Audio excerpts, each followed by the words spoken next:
Dans cette vidéo, on va examiner la deuxième compétence numérique du programme de MPSI, qui est ici, donc mettre en œuvre la méthode de l'air à l'aide d'un langage de programmation pour simuler la réponse d'un système linéaire du premier ordre à une excitation de forme quelconque. Donc ça veut dire qu'on va avoir une équation différentielle du premier ordre, hein. On va être face à une équation du type dérivée. Alors le meilleur exemple qu'on peut prendre, et c'est celui sur lequel on va s'appuyer, la charge d'un condensateur à travers une résistance, donc un circuit RC, et puis on va mettre en entrée un signal. Nous, ce qu'on a résolu en cours, c'était un signal qui était un signal sous la forme d'un créneau, c'est-à-dire qui valait 0 jusqu'à ce que d'un coup, on allume l'interrupteur. Enfin, on avait vu que le système, on l'avait réalisé d'une façon un peu plus riche que ça, avec un interrupteur avec deux positions. Mais enfin, en tout cas, l'idée, elle est là. Elle est que le signal, il passe de 0 à E, comme ça. Mais on va examiner d'autres signaux. Alors moi, le second que je vous propose d'examiner ici, c'est simplement un signal créneau. Mais dans une version antérieure que j'avais déjà déposée sur Canvas, on a pu aussi voir qu'il y avait un signal triangulaire. Là, dans l'exposé qui est ici, je vais me limiter à ces deux signaux et on aura déjà comme ça pas mal de choses à faire. Donc, nous, l'équation différentielle vérifiée par UC, on sait qu'elle est de la forme d de UC sur dt plus 1 sur taux UC égale 1 sur taux E. Vous savez que taux, ça vaut le produit R fois C. Donc voilà l'équation différentielle qu'on doit résoudre. Mais la différence avec ce que je viens d'écrire ici, justement, et qui n'est vrai que dans ce cas-là, c'est-à-dire si le signal d'entrée est un créneau, et bien d'une façon plus générale, ici, on aura un signal d'entrée qui sera un E, que je peux mettre en majuscule ou en minuscule, peu importe, voilà, mais qui est une fonction de t. Et moi, je veux la réponse de mon système. Alors pour ça, pour faire résoudre l'équation différentielle du premier ordre à Python, ce qu'on va faire, c'est que on va la transformer en une suite. Ce qu'on va faire, c'est qu'on part d'une équadif, mais nous, on va rendre cette équation différentielle discrète, on va définir un pas, et ce qu'on va dire, c'est qu'on va faire calculer pour un signal d'entrée qui est celui-là, on va faire calculer étape après étape la valeur du signal de sortie, c'est-à-dire du UC, qui est ici, au cours du temps. Donc, ce qu'on va faire, c'est qu'on va partir de 0, et on a besoin, exactement comme pour une suite d'ailleurs, et c'est en ça que l'équation différentielle du premier ordre et la suite, elles vont être évidemment très très voisines, c'est qu'on a besoin de définir d'abord le premier terme. Et le premier terme pour notre équation différentielle, ça correspond à la condition initiale. Donc, si on part d'un condensateur déchargé, on va dire UC de 0 égale 0. Et donc, il faut donner un premier terme à notre suite. Il faut dire, voilà, notre suite, elle commence par une première valeur qui est 0. Et ensuite, progressivement, on va construire pas à pas la valeur, on va chercher pas à pas la valeur des termes suivants. Donc, pour ça, ce qu'on va faire, c'est qu'on va décomposer toute la durée de l'expérience, la durée sur laquelle on veut observer l'évolution de UC, on va les décomposer en des intervalles de temps qui seront toujours la même durée. Et c'est ce que vous voyez faire ici. Alors après, on va rentrer dans le détail du programme. Mais en fait, ce qu'on fait, c'est qu'on va définir un pas pour l'expérience. Et donc, à chaque fois, on va prendre la durée totale, on la divise par n, c'est-à-dire le nombre en tout de pas qu'on veut faire. Alors après, on verra que ce n, on pourra l'adapter, on l'adaptera à 1000 pas, mais ça peu importe. Donc n, c'est le nombre de pas, donc ça va être en combien finalement d'intervalles je vais fractionner la durée totale, et à chaque fois, la durée, la date pardon, qui va correspondre, le TI qui va lui correspondre, ça va être durée fois I sur n. C'est-à-dire que la première fois, on va avoir un T qui est 0, puis ensuite, on aura une fois durée sur n, puis deux fois durée sur n, etc. Donc, à chaque fois, durée sur n, ça nous détermine la largeur de l'intervalle. Donc, ce que je veux dire par là, c'est que on va dire, voilà, entre l'instant TI et l'instant TI plus 1, il s'écoule exactement la durée totale de l'expérience divisée par le nombre de pas que je veux mettre. Donc, on va calculer, là on était à l'instant 0, on va calculer à l'instant T1. Puis ensuite, on va calculer à l'instant T2, puis calculer à l'instant T3. Donc, comme pour une suite, il faut définir une relation de récurrence. Et pour ça, on va simplement revenir à la définition de la dérivée. Vous savez qu'en toute rigueur, la dérivée, c'est la limite lorsque h tend vers 0 de UC à la date, peu importe T, plus h, si on regarde la dérivée à l'instant T0, par exemple, UC en T0 plus h, moins UC en T0, divisé par h. Ou h, c'est justement le temps qui s'écoule entre la date t0 et la date t0 plus h. Ben là, on va faire ça, mais évidemment sans passer à une limite. Donc, ce qu'on va faire, c'est qu'on va remplacer notre dérivée, là où il y a la dérivée dans l'équation différentielle, on va remplacer par UC à l'instant TI plus 1, moins UC à l'instant TI, et on va diviser par la durée qui s'écoule entre TI et TI plus 1. TI plus 1, pardon, TI plus 1, moins TI. On va faire ça, et on aura donc au dénominateur TI plus 1, moins TI. C'est-à-dire exactement cette durée-là d'intervalle. Et donc, si je fais ça, ici, je vais avoir dans mon équation différentielle, je remplace la dérivée par ça. Donc, ça va nous donner UC de TI plus 1 moins UC de TI divisé donc, par cette durée-là, ce TI plus 1 moins TI. Alors, si je regarde comment je l'ai appelé dans le programme, ça va être simplement, est-ce que je lui ai donné un nom particulier? Non, j'ai juste appelé durée sur n. Je ne vais pas redonner un nom, je ne vais plus lui donner un nom. Ça correspond au pas avec lequel on va faire cette résolution, c'est-à-dire quelle est la durée qui s'écoule entre un instant où je calcule la tension et l'instant suivant, durée sur n. Hein. Le durée sur n, il correspond exactement à ça, un TI plus 1 moins TI, durée sur n. Donc, UC, pour l'instant, je l'écris comme ça, donc j'ai ce TI plus 1 moins TI. Ah bon, je vais écrire quand même, je vais dire que c'est mon durée sur n. Ouais. Donc ça, c'est la durée totale de l'expérience sur n. Plus ensuite 1 sur taux de UC à l'instant TI. Et c'est égal à 1 sur taux de E à l'instant TI. Où je considère que le signal d'entrée peut éventuellement varier. Alors, s'il ne varie pas, c'est simple, hein, c'est juste grand E, c'est une constante. Et sinon, c'est E sur T. Donc, grâce à ça, qu'est-ce que je peux faire? Eh bien, je peux isoler UC de TI plus 1 et l'avoir donc en fonction de UC de TI. Et donc là, j'ai vraiment construit une suite de termes, UC de T1, UC de T2, UC de T3, et je vais pouvoir progressivement, comme ça, calculer. Je vais essayer de conserver ça, et je vais pouvoir, comme ça, calculer la valeur de UC terme après terme. C'est-à-dire que, ayant cette relation de récurrence, connaissant la valeur pour 0, je pourrais connaître la valeur pour T1, connaissant la valeur pour T1, etc. Exactement comme pour une suite. Donc, ici, vous voyez que je vais isoler mon UC de TI plus 1. Et si j'isole UC de TI plus 1, ben, je fais passer ça de l'autre côté. Ça me fait 1 sur taux E de TI moins UC de TI. Je multiplie tout par le pas, qu'on appelle donc la durée totale sur n. C'est bien de garder cette expression parce qu'en mettant durée sur n, on comprend bien que voilà, on divise cette durée totale de l'expérience en n segments. Hein, donc ça va être la durée qui est là ou la durée qui est là, enfin entre un temps et le suivant. Et donc si je finis d'isoler UC de TI plus 1, il me reste à faire passer UC de TI de l'autre côté. Donc voilà. Donc ça y est, j'ai construit une suite. J'ai une relation de récurrence, j'ai une suite avec un premier terme UC de 0 qui vaut 0, et ensuite je peux aller calculer UC de T1 en faisant 1 sur taux E de la valeur de T. Alors, il faudra connaître cette fonction, bien sûr, il faudra l'entrer. Et puis donc la valeur de UC à l'instant 0 qu'on aura calculé. Et puis après, pour la valeur de UC à l'instant T2, on utilisera la valeur qui avait UC à l'instant T1.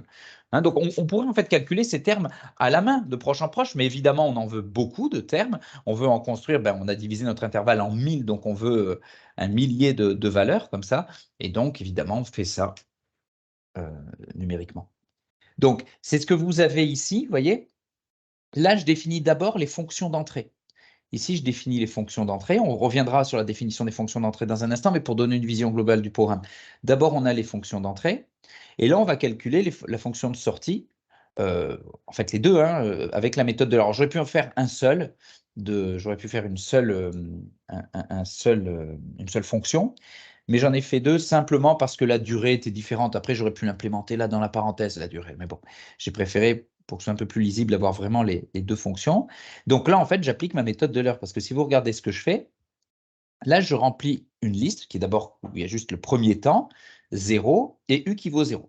Donc, un peu comme vous pouviez faire en terminale quand vous fabriquiez une suite à partir, alors vous le faisiez juste avec, il n'y avait pas de temps, il y avait juste d'abord la liste où il y avait le premier terme, et puis après, vous ajoutiez à chaque fois, avec la fonction append, vous ajoutiez à chaque fois le terme suivant en utilisant la relation de récurrence entre le terme un plus 1 et le terme un. On fait la même chose ici. à part que je veille aussi à le faire pour le temps. Donc, le temps, ben, j'ajoute des temps successivement. Regardez ce que je fais à chaque fois, et je le fais donc n plus une fois, hein, avec n, la valeur qui a été rentrée ici. Qu'est-ce que je fais? Ben, à chaque fois, je rentre le t suivant. Donc, d'abord, je rentre, ben, il y avait t égale 0, puis ensuite, on rentre la valeur avec durée fois… Alors là, en fait, je rentre deux fois le 0 parce que for i in range n plus 1, là, ça veut dire que j'ai déjà la valeur 0 qui était là, je vais en remettre un deuxième de 0. Donc, j'aurais dû plutôt le faire partir entre 1, mais c'est pas très important, entre 1 et n plus 1. Hein, j'aurais dû le mettre entre 1 pour que ce soit plus propre, et n plus 1, et là aussi. Voilà. Et donc après, bah, je fais calculer le terme, donc je commence à 1, et le terme 1, il va me calculer mon U à partir de la valeur d'avant. Donc il me rajoute à ma liste U, il me rajoute un terme que je calcule à partir de celui d'avant avec exactement, vous voyez, la relation de récurrence que j'ai dite ici. Ça, c'est ce qu'on a écrit sur le tableau, c'est-à-dire que, si je reviens sur ce qui est au tableau, c'est ça, à part que j'ai d'abord le terme UC, c'est-à-dire que la valeur de U à l'instant t plus 1, c'est la valeur de U à l'instant ti, plus ce terme-là, et c'est exactement ce que vous retrouvez ici. Donc, je donne au terme suivant que je vais ajouter cette valeur-là. Je rajoute à chaque fois donc des temps qui sont à chaque fois des multiples de l'incrément, c'est-à-dire de durée sur n. Durée sur n, c'est le temps entre deux intervalles. Donc d'abord, c'est une fois, deux fois, trois fois, etc. Et comme ça, j'ai mes temps successifs. Donc là, je suis en train de fabriquer en fait dans la liste eh bien, les valeurs de t et les valeurs de u correspondantes. Et après, j'aurai plus qu'à les tracer. Donc, je fais ça pour les deux. Vous remarquez que j'ai choisi des durées différentes. Et la raison pour laquelle je prends des durées qui sont différentes pour les deux, c'est simplement que j'ai deux signaux différents et que je veux les étudier sur des intervalles de temps différents. Ça, on va le voir après. Et là, ensuite, ce que je vais faire, c'est que je vais faire en sorte de pouvoir aussi visualiser les signaux d'entrée. Les signaux d'entrée, ben, grâce à la fonction linspace, je vais définir donc sur une durée. Alors là encore, hein, je fais deux listes différentes selon que j'ai le signal 1 et le signal 2, parce qu'en fait, hein, on ne regarde pas le phénomène sur la même durée. C'est-à-dire que quand j'ai quelque chose qui est constant, hein, ça se ramène le T4 et le A qui est là, c'est destiné ensuite à pouvoir afficher le premier signal. Le premier signal, comme il est constant, je vais le regarder juste sur une durée de 0,01 seconde, hein, 10 millisecondes, tandis que le signal périodique, qui correspond à celui sur lequel je vais revenir dans un instant E2, lui, je vais l'observer sur une seconde. Donc là, dans la liste, je mets le temps et la valeur calculée pour les différents temps. Donc là, les temps, c'est quoi? Il y aura un millier de valeurs, compris entre la date 0 et la date 0,01 seconde. Donc j'ai 1000 valeurs entre ces deux extrémités que je calcule à partir de la fonction 1. Bon, la fonction 1, elle est simple, c'est une constante, quoi. J'aurais juste pu marquer que c'était 5 tout le temps au lieu de l'appeler 1, mais c'est pour bien montrer que voilà, c'est une fonction et c'est une fonction constante.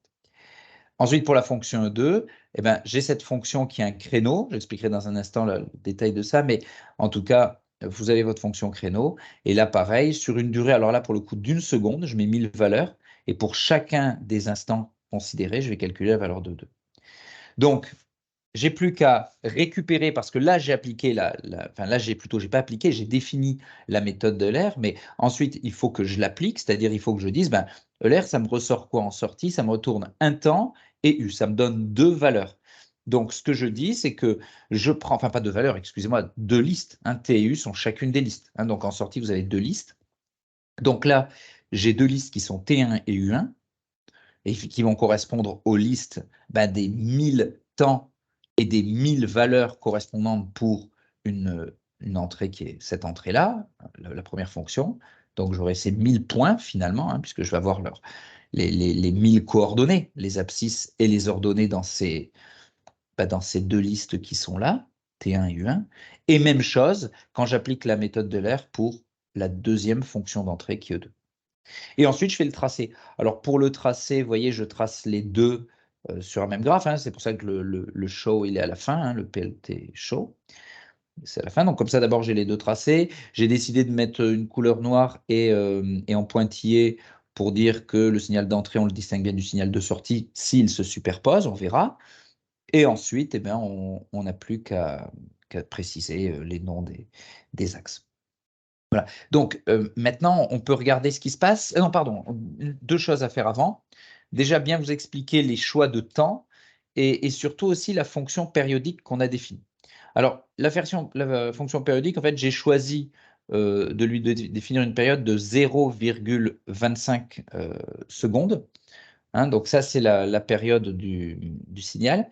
Et en fait, comment je définis cette fonction périodique? Vous voyez, en fait, ce que je vais faire, c'est que je vais regarder ce que vaut le R. C'est-à-dire que le R qui est là, le R qui est ici, il peut être soit plus petit que t sur 2, soit plus grand que t sur 2. Et donc, en fait, ce que je vais me dire, c'est que pardon, le X, excusez-moi, je dis une bêtise. J'ai une bêtise, excusez-moi. Ce que je vais faire, c'est que on va regarder simplement le reste de la division euclidienne. C'est-à-dire que ça, c'est la fonction E2. Et ce que j'ai en sortie, c'est soit 10, soit 0. Tout à l'heure, il y avait uniquement 5, c'est une fonction constante. Là, en revanche, E2 va vous ressortir soit un 10, soit un 0. Quand est-ce qu'il va sortir un 10? Quand est-ce qu'il va sortir un 0? Ça va dépendre de la valeur du x que vous mettez là-dedans. Alors, regardons ce qui se passe. Moi, ce que je voudrais, c'est définir une fonction qui est périodique. Donc, ce que je veux, ça n'en a plus besoin. Ce que je voudrais, c'est pouvoir définir ça, c'est-à-dire une fonction qui soit égale soit à 10, soit à 0, soit à 10, soit à 0, soit à 10, soit à 0. Enfin, bon, vous avez compris, pardon. Ça, ça, ça, ça, ça. Et donc, sur une période qui est ici, ou encore sur une période qui est ici, vous voulez que la première moitié de la période, ça soit 10, et l'autre moitié, ça soit 0. Et c'est exactement ce que va réaliser la fonction qui est ici avec juste cette toute petite astuce qui est de dire, ben voilà, je prends le reste de la division euclidienne du x que j'ai par la période. Et si le reste que j'ai il est plus petit que t sur 2, dans ces cas-là, je suis dans la première moitié, et donc je retourne 10. Sinon, au contraire, la fonction me retourne à 0. Hein, par exemple, c'est évident pour la première partie, c'est évident pour tout, mais si on regarde un petit peu, c'est-à-dire si le E de x, vous devez calculer E2 de x pour un instant qui est là, à une date qui est ici. Vous voulez que ça vous retourne une valeur 10. Effectivement, c'est ce qui va se passer parce que si vous faites le reste de la division euclidienne de ce temps-là par t, ben le reste, il va être plus petit que t sur 2, puisque c'est une valeur plus petite que t sur 2 qui est ici. Ici, par exemple, si vous avez t sur 4, vous avez une valeur t sur 4, et vous faites le reste de la division euclidienne par t, ben, il rentre 0 fois t dans t sur 4, et il vous reste t sur 4. Donc, il vous reste un truc plus petit que t sur 2, et donc ça vaut 10. Si en revanche, vous êtes en 3t sur 4, et que vous faites le reste de la division euclidienne par t, bah, il vous reste 3t sur 4. Et 3t sur 4, c'est plus grand que t sur 2. Donc, vous êtes dans le deuxième cas et on vous renvoie un 0. Et après, ça marche pour tous les multiples parce que si par exemple, vous regardez au bout de... Ça, c'était pour 1t, 2t, mettons, peu importe. Si vous êtes à 2t, 1t, 2t, si vous êtes à 2t, 2t plus t sur 4, par exemple. Ben, quand vous allez faire la division euclidienne de ce 2t plus t sur 4 par t, ben, il rentre 2 fois t et il reste t sur 4. Et t sur 4, c'est plus petit que t sur 2. Donc, on va encore donner une valeur qui est égale à 10. En revanche, si vous êtes en 2t plus, comme ici, mettons 3t sur 4, bah, il va rentrer 2 fois t, et puis après, le reste de la division euclidienne, c'est 3t sur 4. C'est plus grand que t sur 2, donc ça vous renvoie un 0. Voilà, juste pour dire comment on définit la fonction périodique. Et ensuite, donc, on n'a plus qu'à faire les tracés, comme je vous le disais.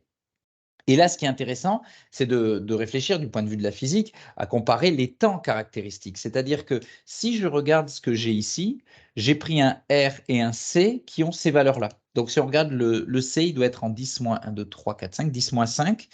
Et C, c'est 10 exposant 2. Donc, si je regarde le temps caractéristique, je vois que taux, il va être égal RC, on a dit 10 exposant 2 fois 10 moins 5 dans l'exemple que j'ai pris. Donc, on est sur 10 moins 3 secondes. Ça veut dire que le régime permanent, avec notre convention de 99%, c'est pour 5 taux. Donc, 5 fois 10 moins 3 secondes. Donc, si je pars d'un signal constant, je vais commencer par m'intéresser d'abord au premier signal, au signal E1, eh bien, il faut que je regarde le signal sur une durée qui ait au moins 5 taux. Et là, c'est ce que j'ai fait, puisque j'ai pris une durée totale, vous allez le voir, de 10-3. Alors, pour être cohérent, je devrais mettre des pointillés pour mon signal d'entrée. C'est ce qui va s'afficher. Et je lui demande de faire ça pendant... Il n'y a pas de pointillé, c'est juste pour donner le repère, mais on est ici. Je lui demande de faire ça pendant, vous voyez, 10-2 secondes. C'est le signal d'entrée, je vais le représenter. Je vais regarder toutes ces valeurs pendant 10-2 secondes. Donc, je regarde pendant 10-2 secondes, 0,01 seconde. Or là, le temps caractéristique, c'est 5-10-3. Et là, je suis en 10-2. Ici, j'ai, pour mon temps, en secondes, 10-2. Et mon temps caractéristique, c'est 5-10-3. Ça veut dire que je m'attends à bien voir, 5-10-3, c'est par là, je m'attends à voir le régime permanent atteint comme ça, et bien se dessiner. Alors, vérifions si c'est le cas, et puis après, on regardera si on change la valeur du temps caractéristique, par exemple. Alors, là, je vais appliquer, je regarde à quoi je l'applique. Je n'ai pas mis les deux à la fois. Vous voyez, je lui demande de tracer T1U1. Donc, T1U1, c'est la sortie, c'est le signal de sortie issu de l'air ici. Et T4 et A, ça correspond au signal d'entrée. Donc, normalement, si je fais tourner le programme, j'ai ça.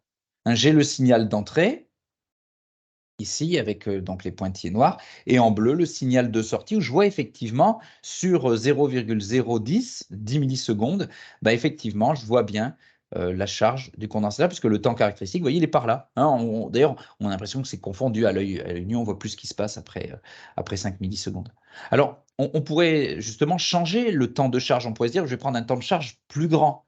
Par exemple, imaginez que je prenne un temps de charge 10 fois plus grand. Pour ça, je vais mettre par exemple une résistance 10 fois plus grande ou un condensateur 10 fois plus grand. Vous savez que taux, c'est R fois C. Donc, je change juste la valeur de R. Et je refais tourner le programme pour regarder ce qui se passe. Et là, bien sûr, le condensateur, il n'a pas le temps de se charger. Il n'a pas le temps de se charger parce qu'il faudrait attendre, cette fois-ci, non plus 5-10-3, mais 5-10-2 secondes. Et là, on n'est qu'en 10-2. Donc, on n'a pas encore atteint le régime permanent. Alors, on pourrait continuer avec d'autres valeurs, on pourrait faire l'inverse, au contraire, prendre un temps par rapport au premier 10 fois plus petit. Au lieu d'avoir pris le R de début 100, je prends 10, ce qui me fait un temps caractéristique encore 10 fois plus petit. Et donc là, si je fais ça, je vois, au contraire, un temps caractéristique voilà, qui est tout petit. Et donc, très rapidement, le régime permanent, il atteint. Voilà pour ce premier exemple. Si maintenant, je reprends la valeur de 100, et si maintenant, je m'intéresse à la deuxième fonction. Alors, pour afficher la deuxième fonction, je voulais en afficher qu'une à la fois, c'est pour ça, et puis pour vous montrer comment ça va varier, quoi. Ben, ici, je ne veux pas tracer pour signal d'entrée T4 et A, qui contiennent donc les listes qui contiennent les abscisses et ordonnées du signal d'entrée, mais je veux T5 et B. Donc là, je vais mettre T5, et puis je vais mettre B ici. Et en sortie, donc, je vais mettre T2 et A. Non, n'importe quoi. T2 et U, et ben, U2. T2 et U2 qui sont le résultat de la méthode de l'air appliquée, cette fois-ci, pour un signal d'entrée qui est un signal d'entrée créneau. Et alors, regardons les valeurs que j'ai données. Ici, j'ai pris un signal, je vais observer sur une seconde. J'observe sur une seconde. Comment je le sais? Parce que ici, T5, ça va entre 0 et 1 seconde. Donc, le signal d'entrée, je vais afficher sa valeur pour une durée totale de 1 seconde. Et de la même façon, quand j'applique la méthode de l'heure, je l'applique aussi sur 1 seconde.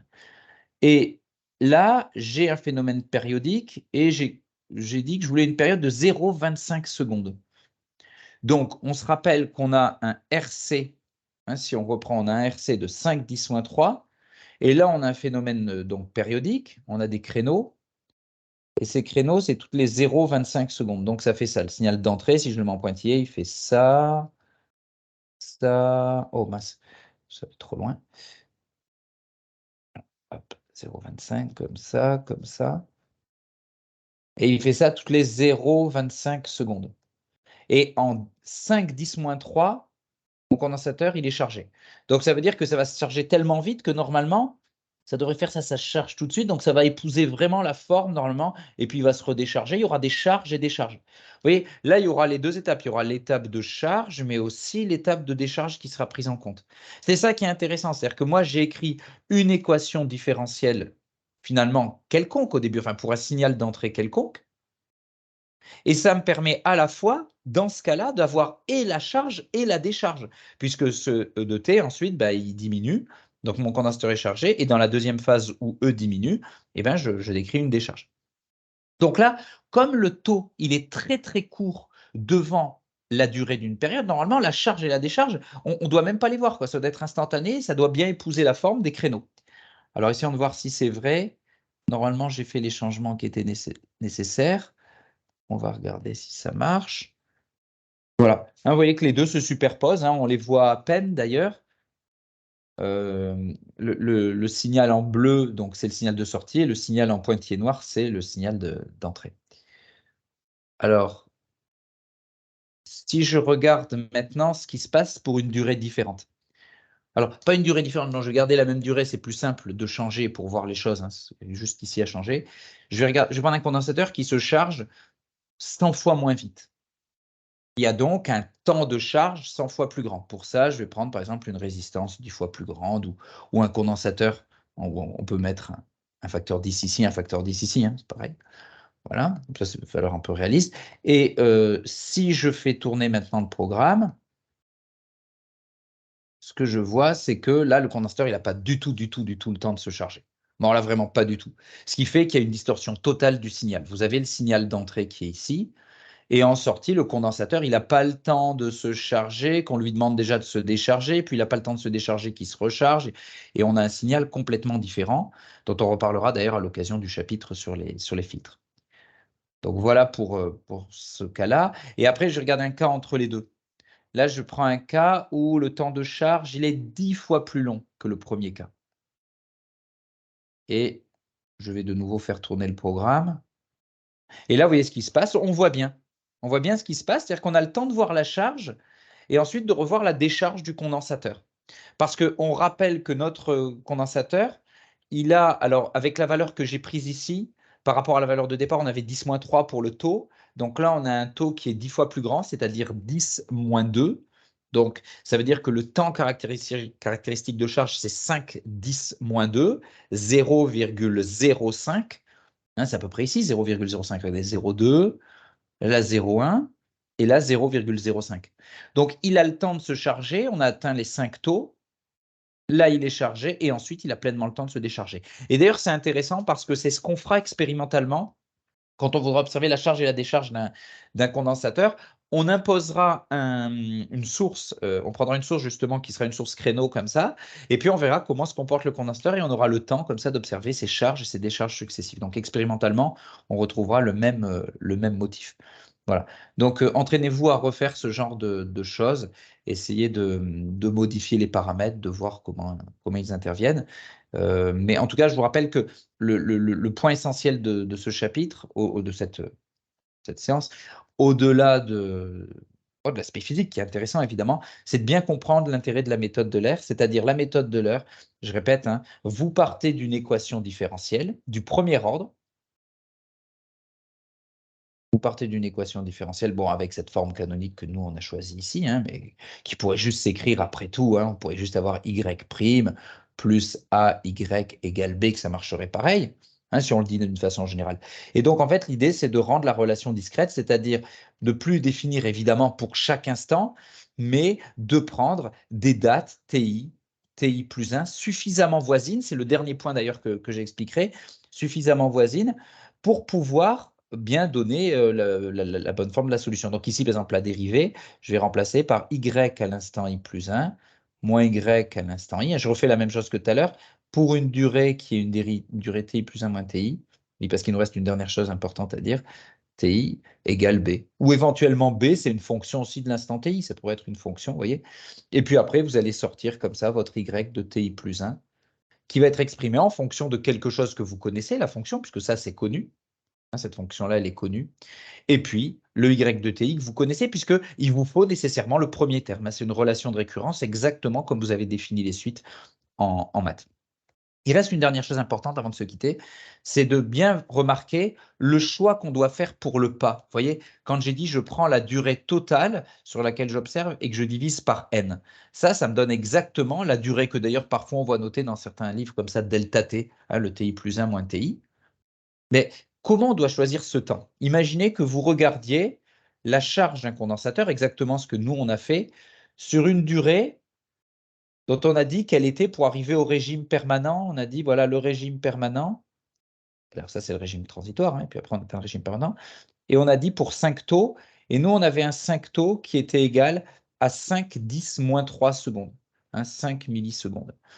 Donc, ça veut dire qu'il vous faut un certain nombre de points sur cette courbe, sur la durée en question. Si vous preniez qu'une dizaine de points, par exemple, imaginez que vous ne mettiez qu'une dizaine de points sur une durée de 5 taux, alors évidemment, dans ces cas-là, ça poserait problème pour votre résolution, parce qu'on pourrait dire que si vous n'avez que quelques points, évidemment, c'est très peu précis. Si vous prenez par exemple un point ici, juste un point ici et puis un point ici, vous n'êtes pas en mesure même de reproduire la forme de la courbe. Donc, ce qu'il faut, et ce qui est important là, c'est de bien choisir ce terme, durée sur n, de prendre cette durée sur n, de façon à ce que ce soit petit devant le temps caractéristique de l'évolution. Si on regarde notre programme, par exemple, ici, on a une durée totale de 0,01 pour le premier cas, et on a pris ensuite 1000 points quand on a appliqué la méthode de l'air. Ça veut dire qu'il y a 0,01, c'est-à-dire 10 millisecondes, et on divise par 1000, donc on a du 10 moins 5. Le delta t, il vaut du 10 moins 5 secondes contre le 10 moins 3, le 5 10 moins 3, qui est le temps de charge. Donc, c'est effectivement très petit. On peut peut-être un peu critiquer le deuxième cas parce que dans l'autre cas, la durée, elle vaut 1 et on divise par 1000.